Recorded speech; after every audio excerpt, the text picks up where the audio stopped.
ഇപ്പൊ റീസെന്റ് രണ്ട് ക്രൈസ്തവ കന്യാസ്ത്രീകളെ കുറെ ഗ്രൂപ്പുകൾ കൂടി കേസ് കൊടുക്കുകയും മതപരിവർത്തനം നടത്തുകയും പെണ്ണുങ്ങൾ തട്ടിക്കൊണ്ട് പോവുകയും അങ്ങനെയൊക്കെ പറഞ്ഞ് അതിപ്പോ നല്ലോണം വൈറലായി സംസാരിക്കുകയും പല മന്ത്രിമാരും ആൾക്കാരും ഇൻഫ്ലുവൻസറും അതിനെതിരെ സംസാരിക്കുകയൊക്കെ ചെയ്യുന്നുണ്ട്.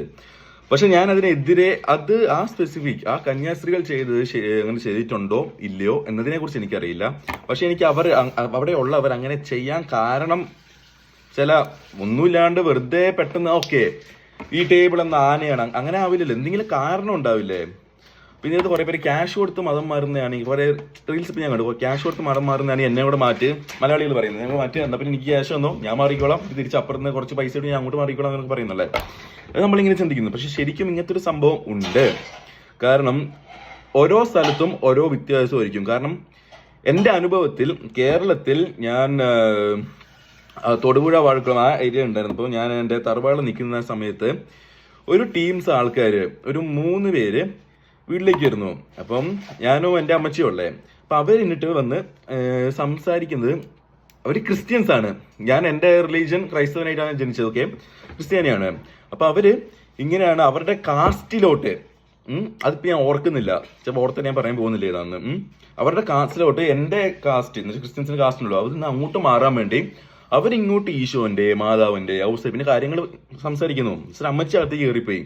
എനിക്കാണെങ്കിൽ അന്നേരത്തെ ചോരത്തിളപ്പുണ്ടല്ലോ, ഞാൻ പുറത്തിറങ്ങി ഞാൻ അങ്ങോട്ട് തർക്കിക്കുന്നു ഇവരുടെ അടുത്ത്. അവസാനം ഓക്കെ താങ്ക് യു എന്ന് പറഞ്ഞാൽ അരമണിക്കൂർ ചെറുപ്പം പറഞ്ഞു അവരോട് സംസാരിച്ച് അവർ തിരിച്ച് വീട്ടിൽ പോയി. അപ്പൊ അന്നേരം മാനിപ്പുലേഷന് വേണ്ടി അവരുടെ കാസ്റ്റിലോട്ട് ക്രിസ്ത്യൻസിന്റെ അകത്ത് തന്നെ ക്രിസ്ത്യൻസിന്റെ കാസ്റ്റിലോട്ട് മാറ്റാൻ വേണ്ടി ടീംസ്.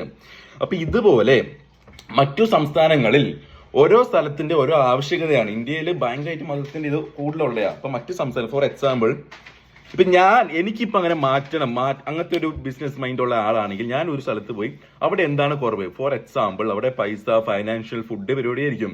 അപ്പൊ ഞാൻ ഇങ്ങനത്തെ കുറിച്ചിട്ട് പുതിയാണ് ഞാൻ ഒരു മതം ഉണ്ടാകും. എന്നിട്ട് അവിടെ ചില സംഭവങ്ങൾ തുടങ്ങും. എന്നിട്ട് ഞാൻ അവിടെ ഫ്രീ ആയിട്ട് ആ സ്ഥലത്ത് ഇല്ല സാധനങ്ങൾ ഞാൻ കൊടുക്കും. അപ്പം അത് കിട്ടണമെങ്കിൽ ഇന്ന് എന്റെ മതത്തിലുള്ളതാണെങ്കിൽ കുറച്ച് കിട്ടും എന്ന് ഞാൻ അങ്ങ് ഉണ്ടാക്കും.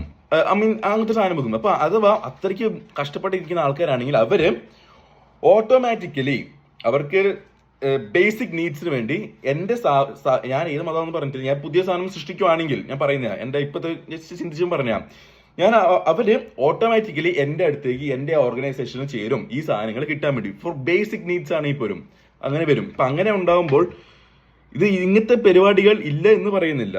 ഓക്കെ ഇതിപ്പം 3 മിനിറ്റ് ആവാനായി. ഇതിപ്പോ ഒരു മതത്തിന്റെ കാര്യം പറഞ്ഞുള്ളൂ. ഇപ്പൊ രണ്ടാമത്തെ ഇനി ഞാൻ അടുത്ത